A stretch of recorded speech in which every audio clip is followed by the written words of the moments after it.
මොකක්ද අහන්නේ? අද කරන ලෙසන් එක මොකද්ද? මම කියන්නේ. ඇයි මං කියන්නේ? මම කියන්නෙම නෑ අද කරන ලෙසන් එක මොකක්ද කියලා. කියන්නෙම නෑ. මම වගකීමෙන් කියනවා අද කරන ලෙසන් එක මොකක්ද කියලා. මං කියන්නෙම නෑ. මම කියන්නෙම නෑ. මම කරන්නෙම නෑ.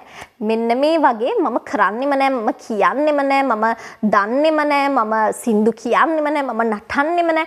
යම් කිසි දෙයක් කරන්නෙම නෑ කියලා අපි කොහොමද කියන්නේ කියලා තමයි අද අපි කතා කරන්නේ. අපි මෙන්න මේක කියන්නේ use කරන sentence එක තමයි simple future tense එක. සරල අනාගත කාලයේ simple future tense එක. ඔයාලා දන්නවා simple future tense එක අපි ගොඩනගා ගන්නේ subject එක මුලින්ම තියෙනවා I, we, you, they, he, she, it. ඔය ඕනම එකක් subject එක විදිහට අපිට ගන්න පුළුවන්.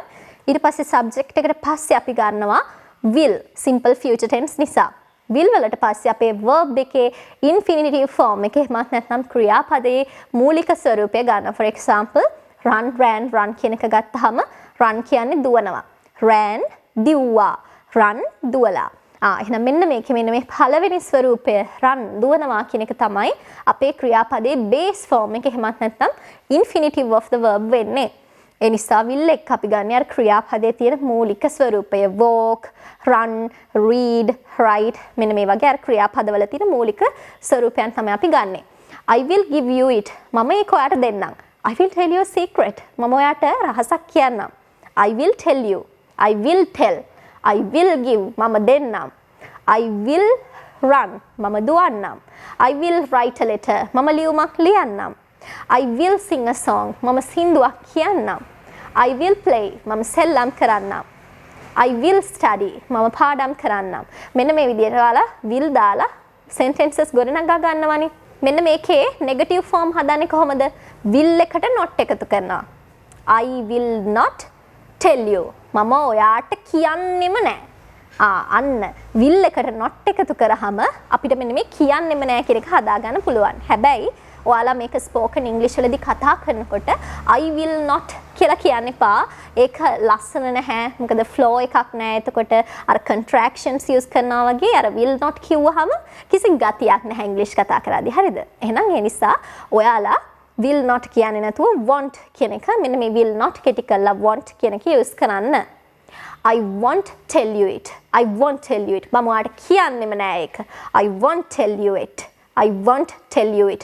මතක තියාගන්න want W-A-N-T නෙමෙයි W-O-N apostrophe T. want. will not කෙටි කරාම එන want මෙතනට එන්නේ. I won't tell you it. මම ඔයාලට ඒක කියන්නෙම නෑ. I won't tell you it. I won't tell you it. මම ඒක ඔයාලට කියන්නෙම නෑ. I won't tell you it. එහෙමනම් අපි කොහොමද කියන්නේ? මම ඔයාට ආදරේ කරන්නෙම නෑ කියලා. I won't love you. I won't love you. subject එක ගන්න ඊට පස්සේ want අපි ගන්නවා ඊට පස්සේ ක්‍රියාපදයේ මූලික ස්වරූපය හරිම සරලයි. I won't love you. I won't love you. I won't give you my pen. මම මගේ පෑන් ඔයාට දෙන්නෙම නෑ. I won't give you my pen. I won't give ක්‍රියාපදයේ මූලික ස්වරූපය ගත්ත අපි gave කියලාවත් given කියලාවත් නෙවෙයි ගන්නෙ. give ක්‍රියාපදයේ infinitive form එක එහෙමත් නැත්නම් අපේ base verb එක තමයි අරගෙන තියෙන්නේ. I won't give you my pen.